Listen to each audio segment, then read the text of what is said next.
Now, there will be certain times that companies, if the payroll's high enough and so forth, you may be able to justify and build and give them the entire facility. But I think it's very important that if you're going to look at these type of cash incentives, that you truly do a detailed cost-benefit analysis. Are the taxpayers, are the community going to get a return on the investment that is put into that facility over the number of years? Well, that's the thing about those cost-benefit analysis, Warren, and I assure you I've done a lot of those over the years. But I bet you haven't done one yet for a project in EDP. The thing is, Warren, if you extend it long enough, it becomes, eventually it will be beneficial to the community if you get a company and it grows jobs.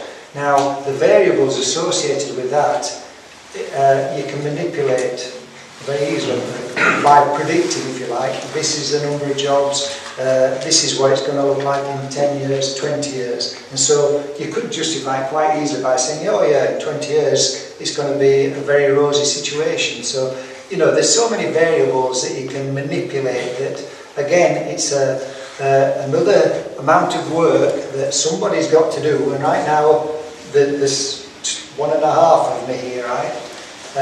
So, you've just got to say to yourself, what is the best use of this person's time?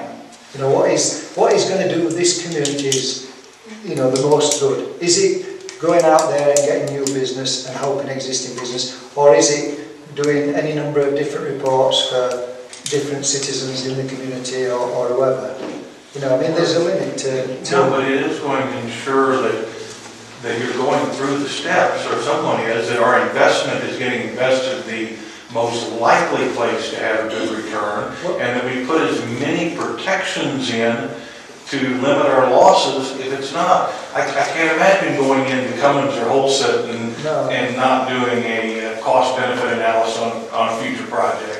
Of course the future changes and brings many things. But well, there are formulas for calculating what tax benefits and different things you do for each business. That is part of the procedure. I know, that's what I'm asking, is for that to be part of the procedure.